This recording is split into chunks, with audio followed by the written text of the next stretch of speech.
Hello, I'm Lynn Kleiner, and welcome to a mini workshop, Stories with Music, to meet your music learning objectives. Today, we have included 4 silly, chilly stories, and these stories have been included in my curriculum.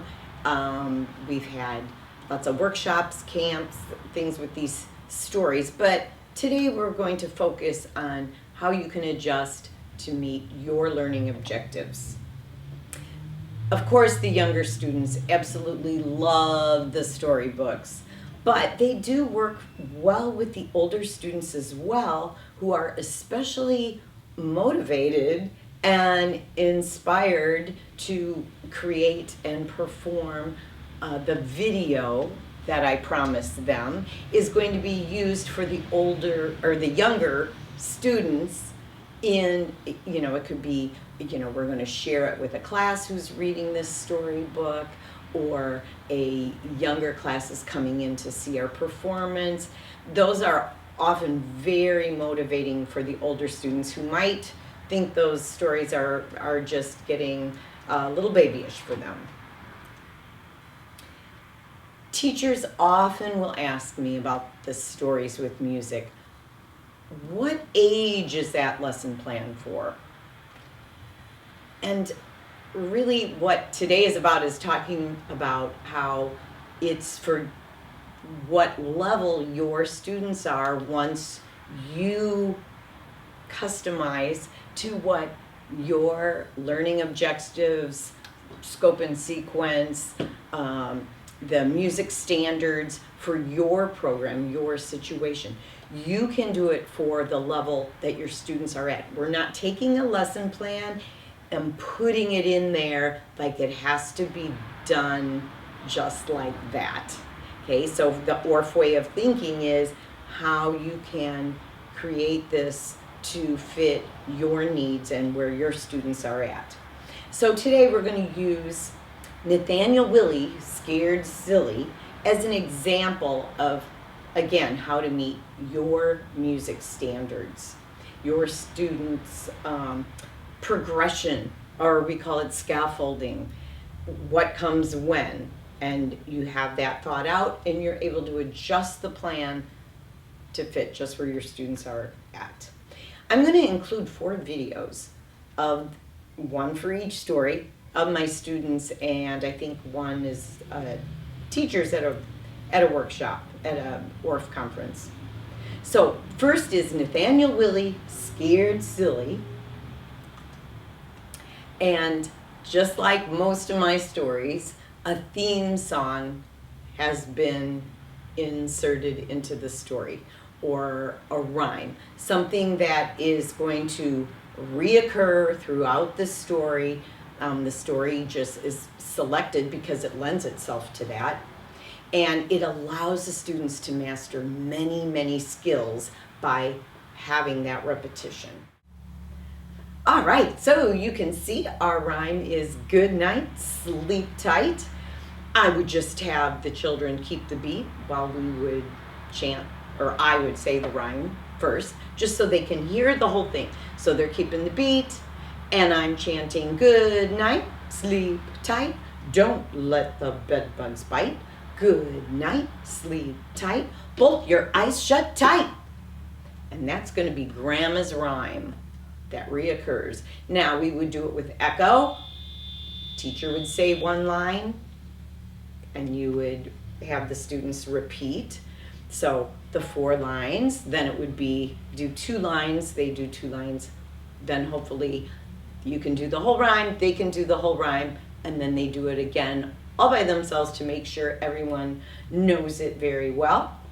Next, you can see we find where is the quiet beat. All right, so this is all about pointing to the beat, keeping the steady beat. That's going to apply to many things later. Now we're going to find out which beat, we have the beat, but there's no sound on it. So of course, the visual there will show you, and all these PowerPoints will be included in your goodie pack. And then we find the beats that have 2 sounds. I try to keep the the beat in one color, and if it has two sounds, we write that in another color. This actually makes it very well for reading music, even at advanced. Even my 8th graders will write in to their 3, 4, 5, 6 part music. Where is the beat in your part of the music? So very beat oriented will help much later, even with things like sight reading orchestral music. So we find which ones have two sounds, and then we're just first either body percussion or unpitched percussion, just playing on the beat. So good night, sleep tight, don't let the bed bugs bite. You've got it. And then next would be, now instead of playing just the beat, let's play the rhythm. So now we're following our visual, doing good night, sleep tight, don't let the bed bugs bite. Good night. You got it. Playing on the rhythm. And then maybe play only those beats that had one sound. Okay, so we're only going to play on the quarter notes. So good night, sleep tight, don't let the bed bugs bite. Good night, sleep tight, both your eyes shut tight.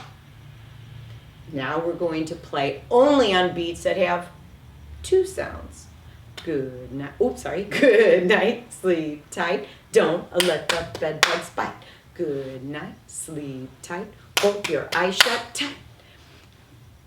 Two groups, or even before that, you could have had one part of the room does the beat while the other part does the rhythm. Then you switch those two groups. So lots of practice and just hearing beat, rhythm, beat, rhythm.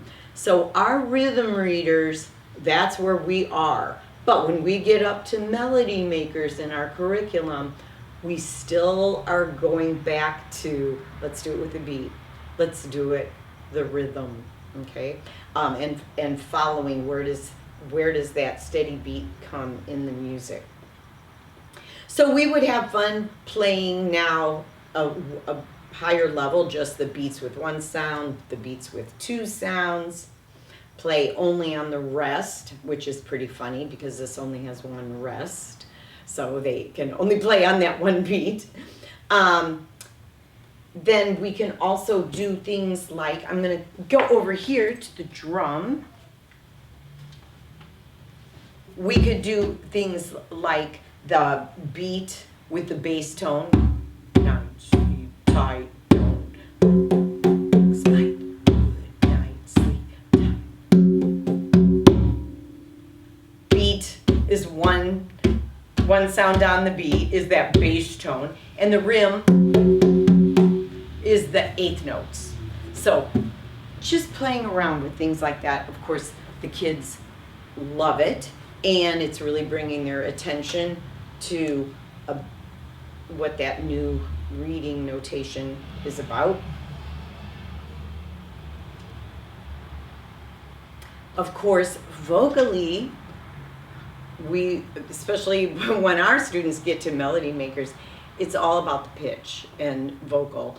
But, even the little 4-year-olds, 5-year-olds, we're still working on just high-low, and maybe this story is going to be used for young, very young students who don't even have the difference, what's a high voice, what's a low voice, what's a singing voice.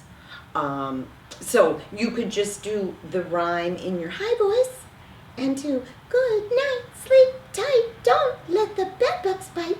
Good night, sleep tight, both your eyes shut tight. Or low, do it in a low voice. Or you can show them when to do it low, when to do it high. So that would be very appropriate for young children who are still actually working on that. Whisper, let's do it in a whisper voice. Of course, dynamics could be mentioned at this point as well. And then in a singing voice. And a singing voice at the beginning could be now we're going to do it in our singing voice. We're not giving them specific pitches or anything. So let them just do, good night, sleep tight, don't let the bed bugs bite. Good night, sleep tight.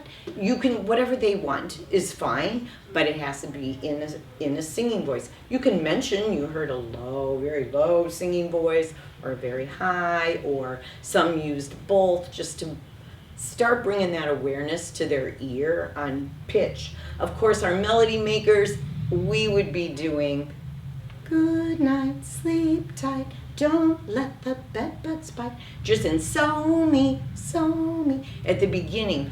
But we would again adjust this rhyme to where our students are. So if they've had a lot of solfege, or you want to keep it like a minor key, good night, sleep tight, don't let the bedbugs bite, or so me, re mi, and you would use the hand signs and the solfege. So again, you're adjusting that melody, and you might want to create the melody of this theme song yourself, but of course it would be great to have the students improvise and create their own melody to this song. And then some might be at a level where you've introduced recorder. Maybe you want to use recorder to do the melody. And in this lesson, I probably would be in the Orff instruments in G pentatonic, just because my students, that's how they start, is the BAG. And I've included note stacks with your lesson, with your download, so you can show them the notes to use to improvise, or to create and compose their own melody, or to play the melody that you have created for wherever their skills are. In my video, you will see some students that were beginner alto players. So we had fun in the key of C, because alto is so easy. Thank you, my friend Sue Mueller, who came up with that. E, C. And so it's EDC, the AG. So there's a note stack, just in case your kids are doing alto recorders. Our older students start the alto recorder after a couple years on their soprano. Of course, reading on the staff is going to be great for this activity as well. If that's the level that your students are at, you could use this song for reading notation on the staff, a melody that maybe you made up. And then just that improvisation, creating, or goes into composing. So you'll see that on the video. The students actually came up with a little melody, and this is Grandma's song in Nathaniel Willie, and every time Grandma walked away or walked in, they had the grandma theme that they made up. So super fun to add some other music, as well as music to this specific rhyme that Grandma says. Then of course the Orff instruments, whatever level your kids are at. So when we're playing the Bourdon, it just, if you see an orchestration for Orff instruments, don't think that's how this song goes. That's how it has to be, right? You have some students that are going to play both hands together very easily. Good night, sleep tight, don't let the bedbugs bite, or whatever melody that you've decided on. But some students really have had that beat solid and could do, so you could have alternating for those who need that challenge. You could do a level where you're doing low and high. Of course, I would remove the F.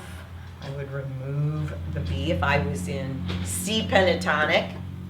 which I was if I did alto, or I would remove the F and I would move, I would move the F and the C's if I'm in the G pentatonic.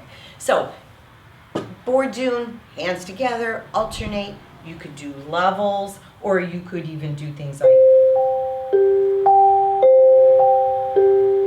good night, sleep tight, don't let the bed bugs bite. You could do an alternating. So those are some choices for your Orff.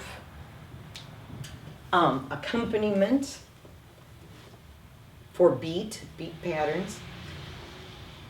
The brilliant thing about the Orff approach, again, is that you adjust it to the level of your music makers and give them the challenge of maybe an ostinato. Close your eyes, shut tight. Close your eyes, shut tight. Close your eyes. You can have an ostinato on, or on an Orff instrument. So again, you're adding the layers where your children are. I think that the disappointment sometimes of new teachers going to the Orff workshop is you hear an orchestration and you want to go in with that, and the level was here, but you're still building the foundation. And so knowing how to adjust that if it's something that you really want to do, not taking it in to your class just because that's how you heard it done, right? You're arranging it for yourself. Our weekly lesson plans in the curriculum for members, we will list here the preschool lessons, the kindergarten, the elementary lessons. They all have stories with music. So I'm listing which levels have those stories, and that's all included with your weekly lesson plans. For non-members watching this workshop right now, we are including the 4 that I'm doing, that I'm highlighting today. Okay, now also, where are you in your objectives? Maybe vocabulary. You know, you could do things like adding little vocabulary. I like to sprinkle it all over the place. In this story, we have this lovely part. I'm going to come over here to demonstrate. We have this lovely part where Grandma pulls up the blanket. So maybe this is a good time to introduce glissando. And we're going to make the blanket go from low to high. Pulled up the blanket. She pulled up the blanket, and let me see here. She pulled up the blanket and tucked him in. So we're going to pull up the blanket and tuck him in. And then we're going to have a tremolo, because she's going to kiss him resoundingly. Or you could do it this way. Oh, let me match my mallets. Kiss him resoundingly. Smack on the chin. So for that, we would have a glissando, a tremolo, and an accent on that last beat. So you're getting in your vocabulary in with your playing. Of course, sometimes Grandma hurries, and that could be allegro. Sometimes Grandma's a little tired when she leaves the room, so maybe that time, that repetition of the song at that point of the story might be adagio. So you could introduce the tempos, the expressive qualities. Grandma's getting a little frustrated. She can't get Nathaniel Willie to bed. So each time, maybe you use a dynamic level. She gets a little louder about good night, sleep tight, every time she has to come back in the room. Form is something that you could take this rhyme, this theme song, and you could do one with unpitched, one with just the words, one without the words, one with Orff. You can create as many sections as you want. The repetition also gives the students a lot of time to even maybe switch. Maybe they do it with metals, maybe they do it with woods, and they have more than one instrument. They love the repetition because it's always got something different. Repetition with variety. All right, so Nathaniel Willie will be included. You'll have the PowerPoint visuals for this presentation to your students, and then the soprano note stack, the alto note stack is also included. The characters in the book, all the little animals, you will have so much fun doing sound effects. There's a creaky bed that makes a big squeak. They could do that vocally, or you could try a little bird whistle. They love doing sound effects, or you could do a little ostinato, whatever you want to create for each character. We even had one little girl who really wanted to bring a bunny in the bed, and Bunny didn't make a sound, but this little girl didn't want to make a sound. She just wanted to be a little bunny. So you'll see that in the video. You'll go, that's not in the book. No, because the video you're watching is the arrangement that was done by the students, and you want to use their creative ideas. So isn't that the beauty of doing it from an ORF approach? Anyway, it's never the same. Okay, I can be teaching 45 years and still can't wait to do the story to see what this group of students will do with it. So I'd also like to encourage you, from where your students are, to consider a minor key for your rhyme, or a mode, wherever your students are at. So here are the 4 stories that are included with videos and complete lesson plans, and I'll see you in the summer. Or just go to musicrhapsody.com and you'll get the update on where the training will be this year. All right, thanks everybody. Enjoy.